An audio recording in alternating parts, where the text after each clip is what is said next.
Hello everyone, welcome to success with Rai academy. 14 जनवरी 2024 के दैनिक जागरण के राष्ट्रीय संस्करण को आज के इस वीडियो में हम डिस्कस करेंगे। तो चलिए वीडियो को स्टार्ट करते हैं। और यहाँ पर सबसे पहली जो हेडिंग प्रमुखता से प्रकाशित की गई है वो है कि खरगे जो हैं वो इंडिया के अध्यक्ष चुने गए हैं। नीतीश ने संयोजक पद से मना कर दिया है। कल एक वर्चुअल बैठक हो रही थी जिसके बाद ये सारे फैसले लिए गए हैं। इसमें सोनिया गांधी, राहुल और जदयू के अध्यक्ष को राजी नहीं कर पाए और कहा कि गठबंधन का काम जल्दी होना चाहिए। नीतीश ने कहा कि मेरी किसी पद से कोई लालसा नहीं है, कोई दिलचस्पी नहीं है, लेकिन एकजुटता बहुत जरूरी है। 2 घंटे से ज्यादा तक चली वर्चुअल बैठक में ममता, अखिलेश और उद्धव शामिल नहीं हुए थे। देखिए, विपक्षी जो दल हैं उनका एक गठबंधन बना इंडिया, जो भाजपा के खिलाफ 2024 लोकसभा चुनाव में लड़ने जा रहा है। इसमें सभी प्रमुख जो क्षेत्रीय पार्टियां हैं वो सभी हैं। हालांकि इसमें सपा भी है और तृणमूल कांग्रेस भी है और उद्धव गुट वाली शिवसेना भी है। लेकिन अब यहाँ पर बात फंस रही थी कि अध्यक्ष यानी कि प्रधानमंत्री फेस किसको बनाया जाए। तो एक बैठक हुई थी इससे पहले जिसमें आम आदमी पार्टी के जो अध्यक्ष हैं अरविंद केजरीवाल और ममता बनर्जी ने मल्लिकार्जुन खड़गे, जो वर्तमान में कांग्रेस के अध्यक्ष हैं, राष्ट्रीय अध्यक्ष हैं, उनका नाम प्रस्तावित किया था, जिस पर लगभग सभी लोगों ने मुहर भी लगाई थी। उसके बाद कुछ नीतीश कुमार की इसमें नाराजगी नजर आ रही थी और सीटों के बंटवारे को लेकर भी नाराजगी नजर आ रही थी। लेकिन जब उनके नाम को प्रस्तावित किया गया तो उन्होंने स्वयं मना कर दिया कि मैं अध्यक्ष नहीं बनना चाहता और ना ही मैं प्रधानमंत्री फेस हूं। तो ये बात क्लियर हो गई कि नीतीश कुमार प्रधानमंत्री का पद का चेहरा नहीं होंगे, मल्लिकार्जुन खड़गे ही होंगे। अब बात आती है सीट के बंटवारों की। तो सबसे जो पेच फंसा हुआ है वो है पंजाब में, जहां आम आदमी पार्टी पूरी सीटों पर लड़ना चाहती है और कांग्रेस है वो आम आदमी पार्टी से विमुख होकर, यानी कि वो सीटों का बंटवारा पूरी तरीके से सहमत नहीं है और आम आदमी पार्टी पूरी सीटें चाहती है। एक तो वहाँ पर जो देखने को मिल रहा है असमंजस। उसके बाद बिहार में भी जदयू ने बोल दिया है, यानी नीतीश कुमार ने बोला है कि हम 17 सीटों पर चुनाव लड़ेंगे, बाकी पर आप लोग फैसला कर सकते हैं। 17 से कम सीटों पर हमें फैसला मंजूर नहीं है। बाकी और भी राज्यों में सीटों का बंटवारा अभी जारी है, लेकिन अंतिम निर्णय नहीं लिया गया है। लेकिन बात इसमें यह की जा रही है कि जितना जल्दी इसमें फैसला हो जाए उतना विपक्ष जो हम लोग हैं उनके लिए अच्छा रहेगा, यानी कि इंडिया के लिए अच्छा रहेगा। तो एक चीज वर्चुअल बैठक में यह भी देखने को मिली कि कौन कौन से नेता इसमें नहीं आए हैं। तो उसमें ममता बनर्जी, अखिलेश यादव और उद्धव ठाकरे शामिल नहीं हुए थे। और इसमें शामिल कौन कौन हुए थे? कांग्रेस पार्टी के पूर्व अध्यक्ष राहुल गांधी, बिहार के मुख्यमंत्री नीतीश कुमार, आरजेडी लालू जो प्रमुख हैं लालू प्रसाद यादव, दिल्ली के मुख्यमंत्री अरविंद केजरीवाल, तमिलनाडु के मुख्यमंत्री और डीएमके नेता एमके स्टालिन, एनसीपी प्रमुख शरद पवार, माकपा नेता सीताराम येचुरी और नेशनल कांग्रेस नेता व पूर्व मुख्यमंत्री उमर अब्दुल्ला, ये सभी लोग इसमें शामिल थे। चलिए नेक्स्ट न्यूज पर आते हैं। अब कम समय में मिल जाएगा अमेरिका का बिजनेस वीजा। देखिए, 2 टाइप के बिजनेस वीजा होते हैं। एक तो होता है E1 और दूसरा होता है E2। E1 और E2 के बारे में देखिए जान लीजिए। यहाँ बताया भी गया है कि आयात निर्यात से जुड़े कारोबारियों को E1 वीजा की जरूरत होती है और अमेरिका में निवेश के आधार पर काम करने वालों को E2 वीजा की जरूरत होती है। H1B जो वीज़ा होता है, इसके बारे में भी आपने सुना होगा। ये जो काम करने के लिए, यानी कि नौकरी करने के लिए जो अमेरिका में जाते हैं उनके लिए ये वीज़ा होता है, या नौकरी की तलाश के लिए जाते हैं उनके लिए H1B वीज़ा जारी किया जाता है। भारत के लिए ही नहीं और भी देशों के लिए H1B वीज़ा जारी किया जाता है। तो अब इस न्यूज़ के आने के बाद जो बहुत लंबी वेटिंग चल रही थी उसमें राहत मिलेगी और वहीं H1B वीज़ा पर अमेरिका में काम करने वाले प्रोफेशनल्स के परिवार को अमेरिका में ही वीज़ा नवीनीकरण की सुविधा मिल सकती है। अभी तक क्या होता था कि जो काम की तलाश में जाते थे H1B वीज़ा रिन्यू कराने के लिए उन्हें भारत नहीं आना पड़ता था, वो अमेरिका में ही उसे रिन्यू करा लेते थे। लेकिन उनके परिवार को रिन्यू कराने के लिए भारत आना पड़ता था। लेकिन अब ऐसे प्रयास किए जा रहे हैं ताकि जो फैमिली है वो भी अमेरिका में ही रहकर H1B वीज़ा को रिन्यू करा ले, उन्हें भारत ना आना पड़े। शनिवार को पीयूष गोयल ने बताया कि E1 और E2 वीज़ा मिलने के समय को कम करने की मांग अमेरिका के सामने रखी गई थी। जब अप्रैल से वीज़ा पहले की तरह कम समय में मिलने लगेगा, तय समय से कम समय में मिलने लगेगा।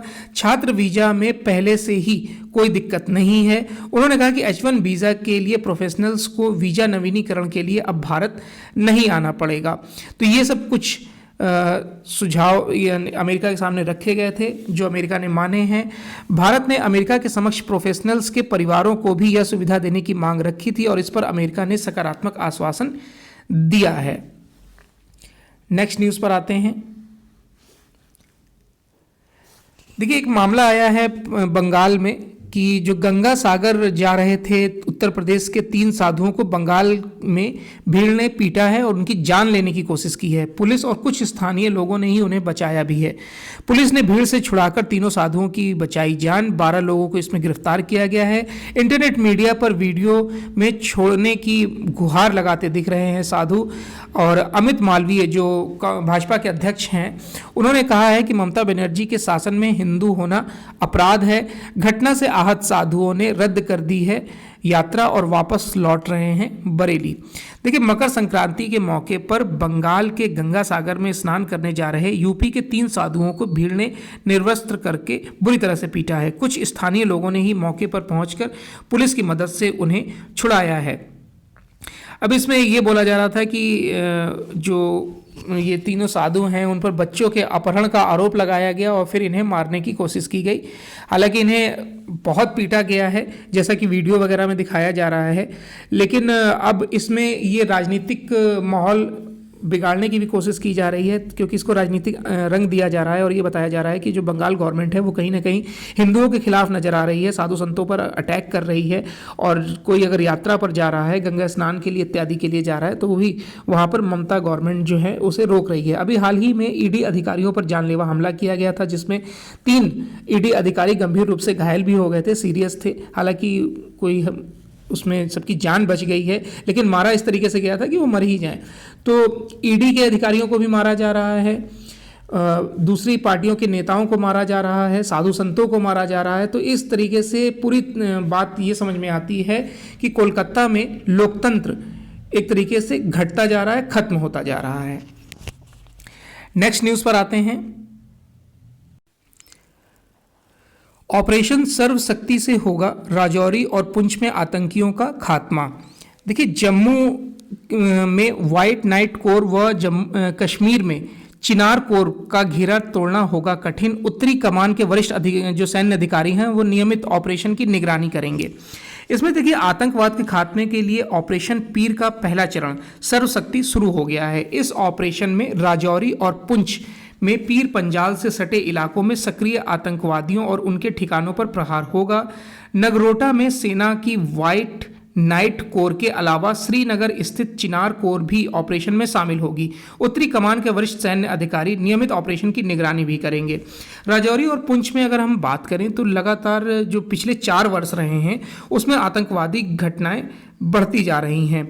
और हुआ क्या था, पहले तो बात ये चल रही थी कि जिस तरीके से शांति का माहौल बन रहा है वहाँ से सेनाओं की तैनाती को कम किया जाएगा, लेकिन पिछले 4 वर्षों में हुआ क्या, एकदम से वहाँ पर आतंकवादी गतिविधियाँ बढ़ती जा रही हैं। और जब से 370 हटाया गया है तो इसमें और तेजी आई है क्योंकि कुछ स्थानीय लोग भी इसमें मदद कर रहे हैं आतंकवादियों की। उसको लेकर अब जब पिछले 2-3 महीने में हमारे 30 से 40 जवान शहीद हो गए हैं, तब ये ऑपरेशन चलाया जा रहा है और अब पूरी तरीके से यहाँ पर आतंकवाद को खत्म करने की बात की जा रही है। बैठक के बाद ऑपरेशन को लागू कर दिया गया है गृह मंत्रालय द्वारा और पहले चरण को सर्वशक्ति नाम दिया गया है।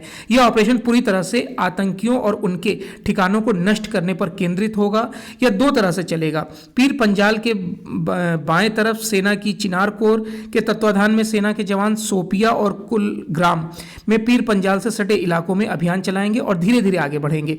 पीर पंजाल के दाएं तरफ राजौरी, पुंछ व रामबन में व्हाइट नाइट कोर के तत्वाधान में ये ऑपरेशन चलाया जाएगा। यानी कि चारों तरफ से आतंकियों को घेर कर मारने की इसमें कवायद है और आतंकवाद को अब पूरी तरीके से साफ करने का इरादा गृह मंत्रालय ने जता लिया है। नेक्स्ट न्यूज़ पर आते हैं कि ब्रिटिश उच्चायुक्त का गुलाम कश्मीर का दौरा अस्वीकार। देखिए, जेन मैरियट जो मीरपुर दौरे पर गई थी, जो पाकिस्तान अधिकृत कश्मीर है उसके दौरे पर गई थी। इस पर भारत ने कड़ी आपत्ति जताई है, कहा है कि भारतीय संप्रभुता का इस तरह से उल्लंघन मंजूर नहीं है। देखिए यही है पाकिस्तान में ब्रिटेन की उच्चायुक्त जेन मैरियट और इस्लामाबाद में ये तैनात हैं, और ये जो गुलाम कश्मीर है उसमें दौरे पर गई थी, जिसकी भारत ने आलोचना की है, आपत्ति जताई है। पाकिस्तान में ब्रिटेन की उच्चायुक्त जेन मैरियट ने 10 जनवरी 2024 को गुलाम कश्मीर के इलाके का दौरा किया था, जिसके बाद भारत का जो विदेश मंत्रालय है उसने आपत्ति जताई थी। भारत ने कहा कि विदेश सचिव ने इस उल्लंघन के मामले में ब्रिटिश उच्चायुक्त को अपने कड़े ऐतराज से अवगत करा दिया है। अंत में भारत की तरफ से बताया गया कि केंद्र शासित क्षेत्र जम्मू कश्मीर और लद्दाख भारत का अभिन्न हिस्सा है और आगे भी बना रहेगा। और ये ज्ञात रहे कि पिछले साल अक्टूबर में जब पाकिस्तान में अमेरिका के राजदूत ने गुलाम कश्मीर का दौरा किया था, तब भी भारत ने इसी तरीके का ऐतराज जताया था। ब्रिटिश उच्चायुक्त के दौरे पर भारत ने अमेरिका के राजदूत एरिक गॉर्सटी ने कहा कि G20 के सदस्यों ने भारत के हिस्से वाले कश्मीर का दौरा हाल ही में किया था। यह भारत और कश्मीर के बीच का मामला है, तो उसमें विदेशियों या फिर जो विदेशी उच्चायुक्त हैं उनको ना घसीटा जाए। यानी जो गॉर्सटी हैं, जो अमेरिका के राजदूत हैं भारत में, उन्होंने बोला है कि जब G20 सम्मेलन हुआ था तब भारत को आपत्ति नहीं हुई थी, क्योंकि पाकिस्तान भी भारत वाले कश्मीर को अपना अंग मानता है। तो ये भारत और पाकिस्तान का मामला है, इसमें उच्चायुक्तों को कड़ी आपत्ति ना जताई जाए। तो इसमें विदेश मंत्रालय का क्या बयान आता है वो हम आगे डिस्कस करेंगे। राम मंदिर निर्माण से देश के 74% मुसलमान खुश हैं। देखिए एक सर्वे किया गया, गुजरात की एजेंसी है आयुर्वेद फाउंडेशन चैरिटेबल ट्रस्ट और मुस्लिम राष्ट्रीय मंच, इन्होंने एक सर्वे कराया जिसमें प्रत्येक शहर से या फिर प्रत्येक राज्यों से 10,000 मुसलमानों का सर्वे कराया गया था। उसमें 74% मुसलमानों ने मंदिर निर्माण पर खुशी जाहिर की है, 70% मुसलमान मोदी सरकार पर भरोसा करते हैं, 72% मुसलमानों ने माना है कि विपक्ष के पास कोई मुद्दा नहीं है, और 70% मुसलमानों को लगता है कि भारत विश्व शक्ति बनकर उभरा है। और मतलब कुल मिला के ये माना जा रहा है कि पीएम मोदी ने देश की सूरत बदल दी है। मोदी सरकार में सबको विकास के समान अवसर मिल रहे हैं। मोदी की वजह से ही भाजपा पर भरोसा लोगों का बढ़ा है। मुसलमानों को मोदी भाजपा से परहेज नहीं है। अब इसमें राजनीतिक रंग भले दे दिया जाए, लेकिन जो आंकड़े हैं वो ये हैं। अब इसमें जो विपक्षी पार्टियां हैं वो ये कह सकती हैं कि शायद इसमें ये गुजरात की एजेंसी ने किया है इसलिए ऐसे रिजल्ट आए हैं। इसमें कौन कौन से राज्यों को लिया गया था सर्वे में वो जान लेते हैं। देखिए एनसीआर में उत्तर प्रदेश लिया गया था, उत्तर प्रदेश के जो क्षेत्र हैं उनको लिया गया था। उसके बाद उत्तराखंड, पंजाब, हरियाणा, हिमाचल प्रदेश, मध्य प्रदेश, छत्तीसगढ़, गुजरात, महाराष्ट्र, गोवा, कर्नाटक, आंध्र प्रदेश, तेलंगाना, पश्चिम बंगाल, झारखंड, असम और पूर्वोत्तर राज्यों में 10,000 मुसलमानों की राय ली गई थी। सर्वे में लोगों ने माना कि नरेंद्र मोदी देश के सफलतम प्रधानमंत्री हैं, जिनकी बात देश ही नहीं पूरी दुनिया सुनती है और मानती है। सर्वे में मुसलमानों ने खुले दिल से कहा कि जय श्री राम बोलने में उन्हें कोई आपत्ति नहीं है। हाँ, कुछ लोग इसका राजनीतिक और मजहबी लाभ लेना चाहते हैं, वो ही हिंदू मुस्लिम को लड़ाने की कोशिश करते हैं। नेक्स्ट न्यूज पर आते हैं कि दिल्ली के सीएम अरविंद केजरीवाल को ईडी ने चौथी बार सम्मन भेज दिया है।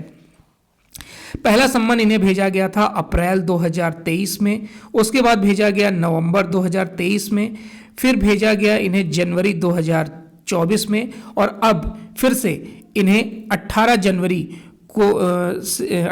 को पेश होने के लिए बुलाया गया है, यानी कि चौथा सम्मन हो गया है। और ये तीसरे सम्मन में इन्होंने लिखित जवाब में ईडी से बोला था कि ये एक राजनीतिक प्रयास है मुझे खत्म करने की या फिर मेरी पार्टी को खत्म करने की, क्योंकि ईडी के पास कुछ ऐसे सवाल नहीं है जो वो मुझसे पूछ सके। अरविंद केजरीवाल ने लिखित जवाब में ये भी बोला था कि आप पहले मुझे उन सवालों की लिस्ट दीजिए कि आप पूछना क्या चाहते हैं और मुझे किस तौर पर बुला रहे हैं। आम आदमी पार्टी के संयोजक के तौर पर बुला रहे हैं या फिर आप मुख्यमंत्री अरविंद केजरीवाल को बुला रहे हैं। इस पर भी ईडी ने कोई जवाब नहीं दिया है। ईडी ने इन्हें 18 तारीख को पेश होने के लिए बोला है। 18 से 20 जनवरी 2024 तक अरविंद केजरीवाल गोवा की यात्रा पर हैं। तो अब इसमें वो जाते हैं या नहीं जाते हैं, ये आने वाला समय डिसाइड करेगा, यानी कि कल या आज पता चल जाएगा। इससे पहले जो झारखंड के मुख्यमंत्री हैं हेमंत सोरेन, उन्हें भी 6 बार सम्मन जारी हो चुका है। हालांकि हेमंत सोरेन ने यह तय कर लिया है कि अगर मुझे जेल जाना भी पड़ा तो मैं अपनी वाइफ यानी कि कल्पना सोरेन को मुख्यमंत्री बना दूंगा। तो ये तरीके से 6 सम्मन को वो भी नकार चुके हैं। लेकिन ईडी ने अब उनसे ही पूछा है कि आप ही जगह और समय बता दीजिए, हम वहां पर आकर आपसे पूछताछ कर लेंगे। नेक्स्ट न्यूज पर आते हैं।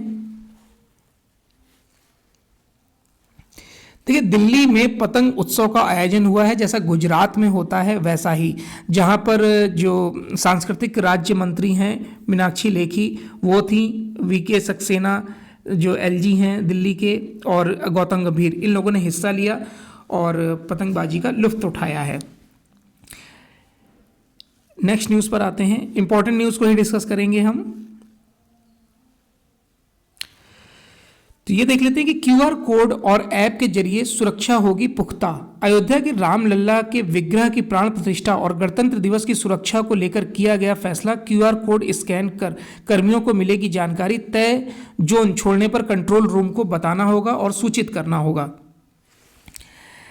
देखिए, आगामी जो 22 जनवरी को अयोध्या में रामलला के विग्रह की प्राण प्रतिष्ठा होने वाली है। गणतंत्र दिवस के मद्देनजर आतंकियों के खतरे की आशंका के कारण दिल्ली पुलिस राजधानी में अभेद सुरक्षा बंदोबस्त करने में जुटी हुई है। गणतंत्र दिवस में जिन पुलिसकर्मियों, अर्धसैनिक बलों, केंद्रीय एजेंसियों के कर्मियों और अन्य की ड्यूटी लगाई गई है, उनके पहचान पत्र में क्यूआर कोड दिया गया है। पिछले गणतंत्र दिवस तक जारी पहचान पत्र में कर्मी का फोटो, नाम, रैंक और विभाग लिखा होता था और रक्षा मंत्रालय की मुहर होती थी। लेकिन इस बार सब बदल दिया गया है। इस बार पहचान पत्र में कर्मी का फोटो, नाम, रैंक और विभाग का नाम तो होगा ही, लेकिन रक्षा मंत्रालय की मुहर की जगह क्यूआर कोड अंकित होगा। इस क्यूआर कोड में कर्मी की पूरी जानकारी होगी। क्यूआर कोड को स्कैन करने पर सारी जानकारी मिल जाएगी। सुरक्षा के लिए कई जोन बनाए गए हैं। ऐसी तकनीक का इस्तेमाल किया जा रहा है कि अगर कर्मी अपने जोन को छोड़कर दूसरे जोन में जाने की कोशिश करेगा तो तुरंत रक्षा मंत्रालय के कंट्रोल रूम में अलर्ट आ जाएगा। नेक्स्ट न्यूज़ पर आते हैं। सीमा विवाद के बीच चीन संबंध आगे बढ़ने की उम्मीद नहीं करें, जयशंकर। तो विदेश मंत्री ने बेबाक बोला है कि कठिन परिस्थितियों का समाधान जल्दबाजी में नहीं निकलता है। मालदीव के लोगों में आमतौर पर भारत के प्रति अच्छी भावना है। देखिए, एस जयशंकर ने सीमा विवाद पर बोला है कि भारत और चीन की जो संधि हुई थी कि कोई भी बॉर्डर के पास हथियारों के साथ नहीं जाएगा, उसका उल्लंघन स्वयं चीन ने किया है। उन्होंने बोला कि जो अप्रैल 2020 के बाद से वहाँ की स्थिति बदली है, उस पर चीन से संबंध तभी अच्छे या फिर आगे बढ़ सकते हैं जब एक स्वस्थ बातचीत होगी और सेनाओं को वहाँ से हटाया जाएगा। चीन लगातार वहाँ पर इंफ्रास्ट्रक्चर को मजबूत कर रहा है। नए गांव बसाए जा रहे हैं, रोड बनाए जा रहे हैं, हवाई पट्टियाँ बनाई जा रही हैं। इसको लेकर भारत ने आपत्ति भी जताई थी कि अगर ऐसे इंफ्रास्ट्रक्चर किया जाएगा और सेना की तैनाती की जाएगी तो ऐसे में एक स्वस्थ बातचीत नहीं की जा सकती है। फिर विदेश मंत्री ने मालदीव के प्रश्न पर बोला कि देखिए, मालदीव के लोग अच्छे हैं और वहाँ की विचारधारा अच्छी है लोगों की। लोग वहाँ भारत के संबंधों से परिचित हैं। भारत हमेशा से ही मित्र राष्ट्र के तौर पर मालदीव के साथ व्यवहार करता आया है। मालदीव की कठिन परिस्थितियों में भारत ने उसका साथ दिया है। लेकिन जो मोहम्मद मुइज्जू जो नए राष्ट्रपति बने हैं, वो चीन की गोद में जाकर बैठना चाहते हैं, चीन से फंड लेना चाहते हैं, चीन के जरिए मालदीव के इंफ्रास्ट्रक्चर को मजबूत करना चाहते हैं, लोन लेना चाहते हैं। तो इस तरीके से आप करिए, लेकिन इसका मतलब ये नहीं है कि आप किसी अमुख देश के प्रति कुछ जहर उगलिए। जैसा कि मुइज्जू ने बोला था कि अगर मैं सत्ता में आया तो सबसे पहले यहाँ से भारतीय सेनाओं को हटा दूंगा, जबकि भारतीय सेनाओं की जो संख्या थी वहाँ पर मात्र 75 थी। तब भी उन्होंने ये बात बोली थी। तो जब वो चुनाव नहीं जीते थे तो भी वो भारत विरोधी माने जा रहे थे। अब तो चुनाव जीत गए हैं तो जाहिर सी बात है कि भारत विरोधी कार्य वो करेंगे ही, क्योंकि वो मानते हैं कि भारत विरोधी बयान देने की वजह से ही वो चुनाव जीते हैं।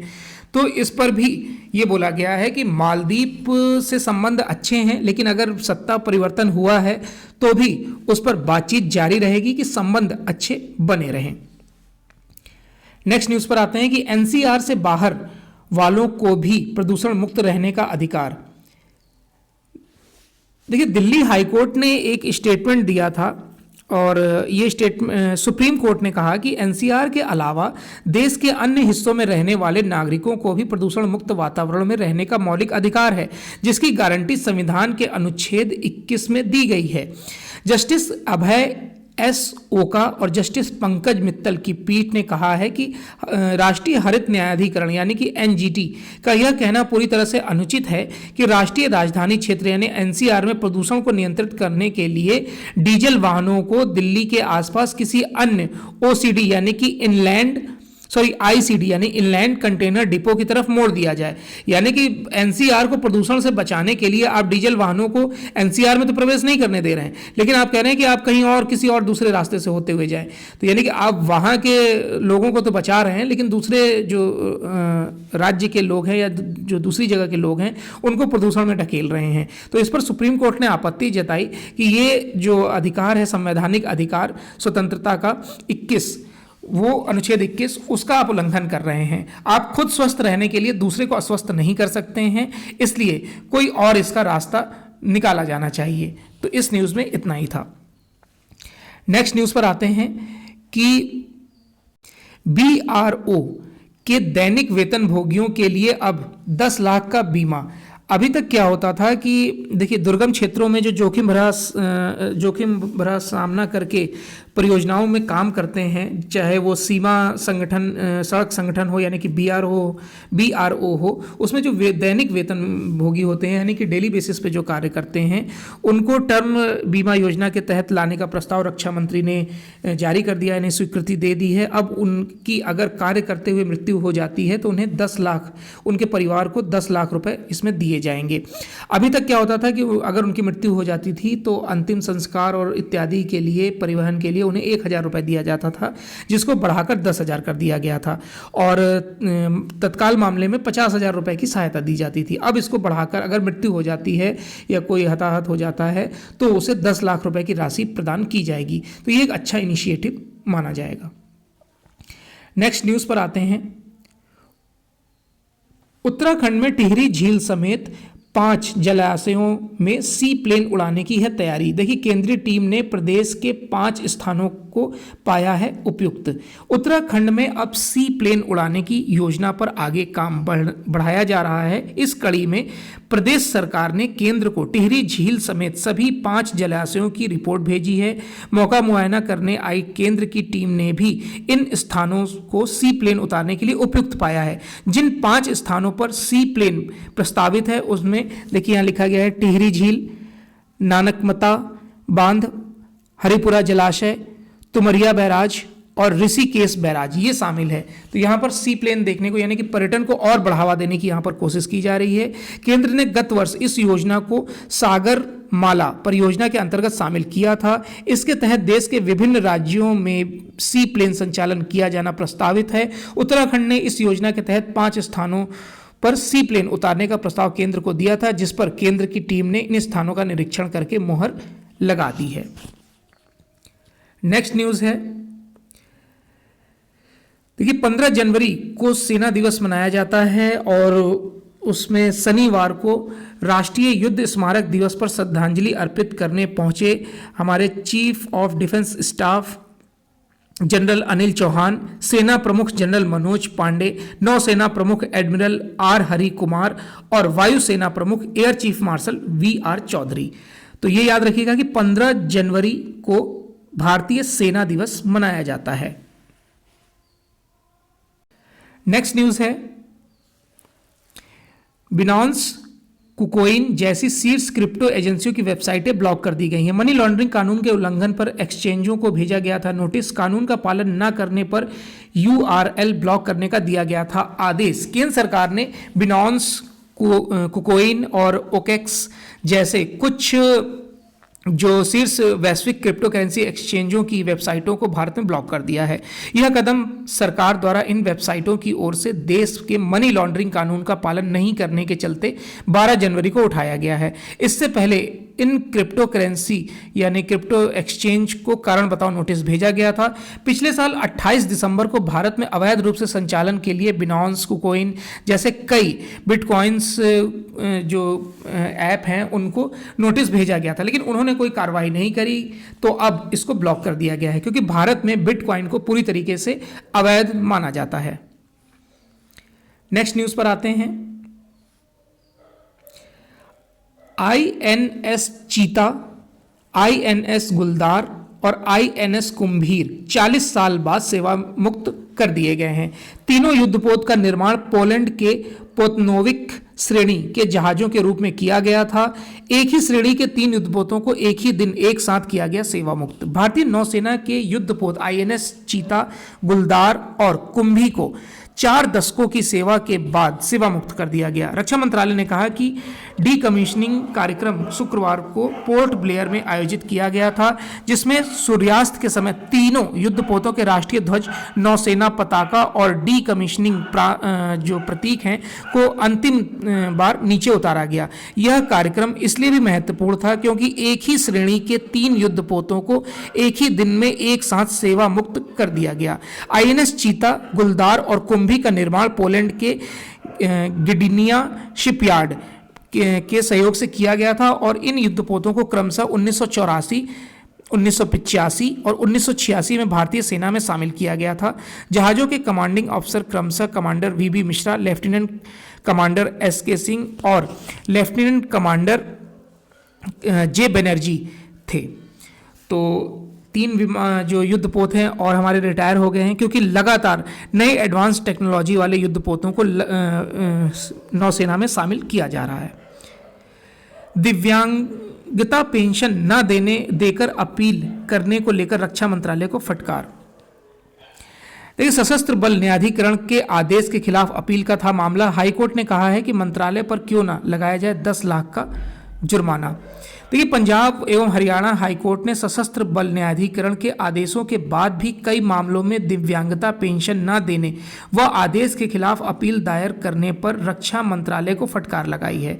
हाईकोर्ट ने रक्षा मंत्रालय के वकील को कहा कि वह अगली सुनवाई में विषय पर कोर्ट की सहायता करे कि क्यों न रक्षा मंत्रालय के खिलाफ इस तरह की अपील दायर करने पर अवमानना की कार्रवाई की जाए। देखिए, कार्यवाहक जो चीफ जस्टिस हैं ऋतु वाहरी और जस्टिस अमन चौधरी की खंडपीठ ने दायर अपील पर कड़ा रुख अपनाते हुए कहा कि क्यों न रक्षा मंत्रालय पर 10 लाख का जुर्माना लगा दिया जाए। अगली सुनवाई पर रक्षा मंत्रालय के एक वरिष्ठ अधिकारी को कोर्ट में पेश होकर अपना पक्ष रखने का आदेश भी इसमें दिया गया है। कोर्ट के फैसले के बाद भी ऐसी याचिकाएं दायर की जा रही हैं और कि जिसमें दिव्यांगता होने पर उनको वो पेंशन नहीं दी जा रही है। तो इस पर अब आगे क्या फैसला होगा, आगे न्यूज़ में डिस्कस करेंगे। नेक्स्ट न्यूज़ है कि बरी होने के बाद सशस्त्र बलों में हो सकती है नियुक्ति। देखिए, पंजाब एवं हरियाणा हाईकोर्ट ने माना है कि संदेह के लाभ के आधार पर हो सकती है नियुक्ति। ITBP में कांस्टेबल पद पर नियुक्ति पत्र जारी करने के बाद रद्द करने की चुनौती देने वाली याचिका पर फैसला हुआ है।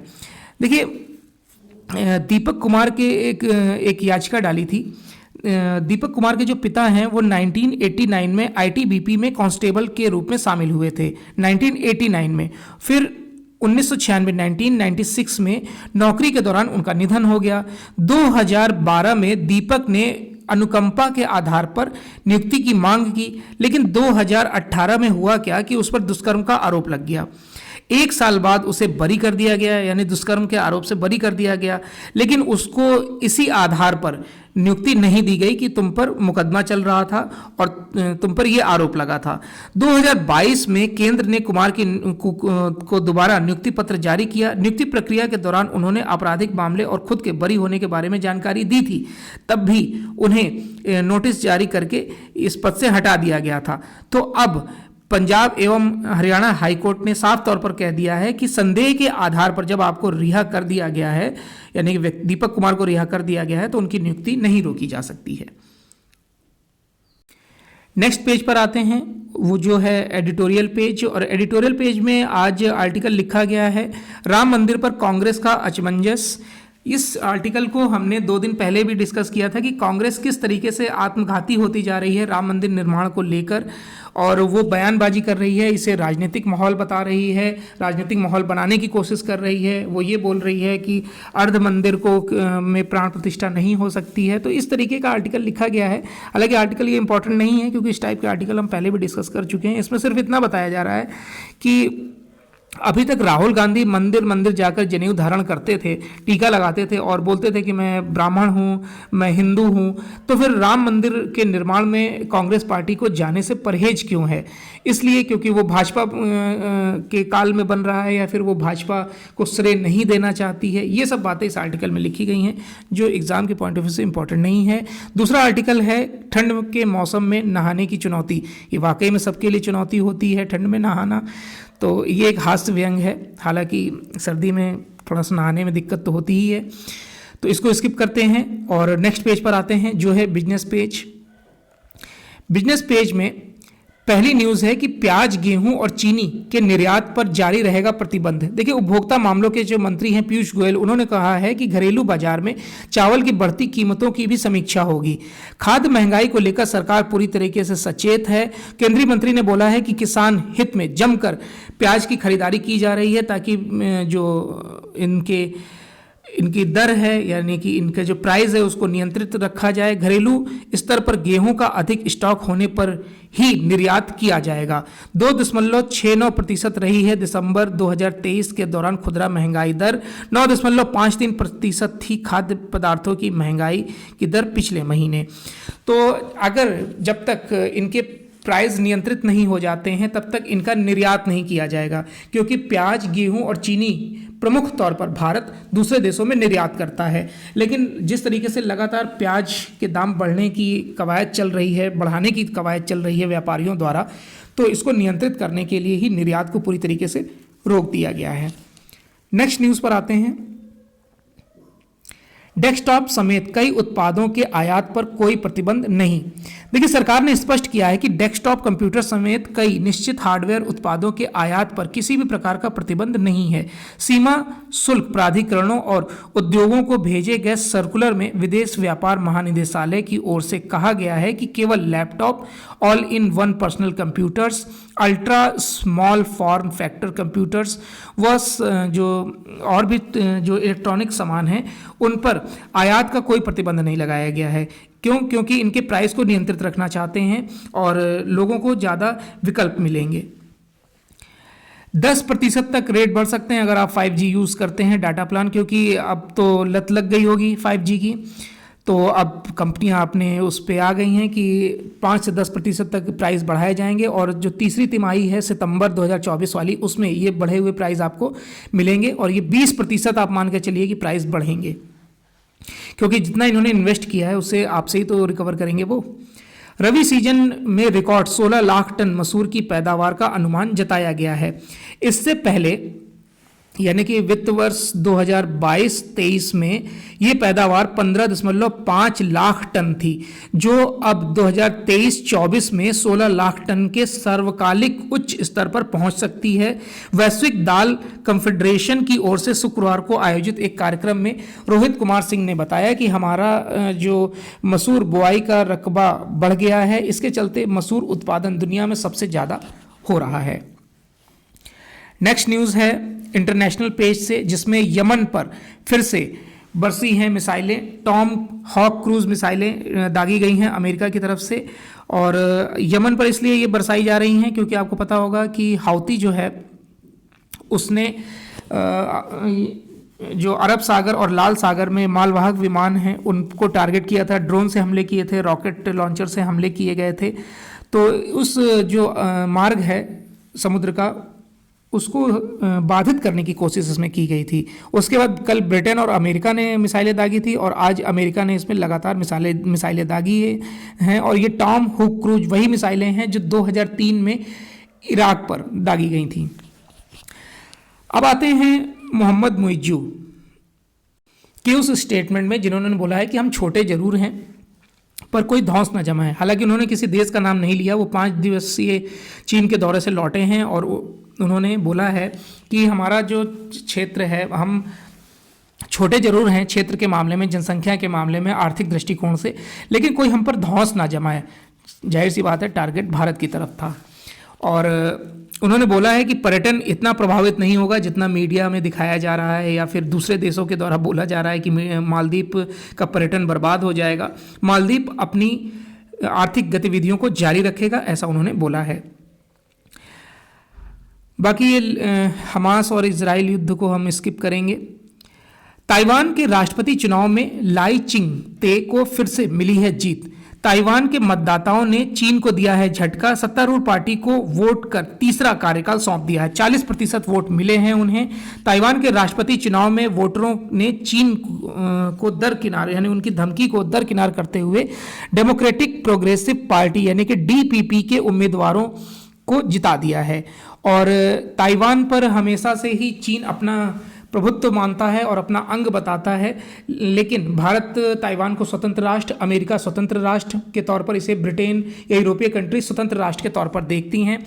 और चाइना ने एक तरीके से आह्वान किया था, लोगों को धमकाया था कि वो डीपीपी पार्टी को वोट ना करे, लेकिन लोगों ने लोकतांत्रिक तौर पर फिर से डीपीपी पार्टी को ही चुन लिया है। फिर संभव हो सकती है आवाज की गति से भी तेज विमान यात्रा।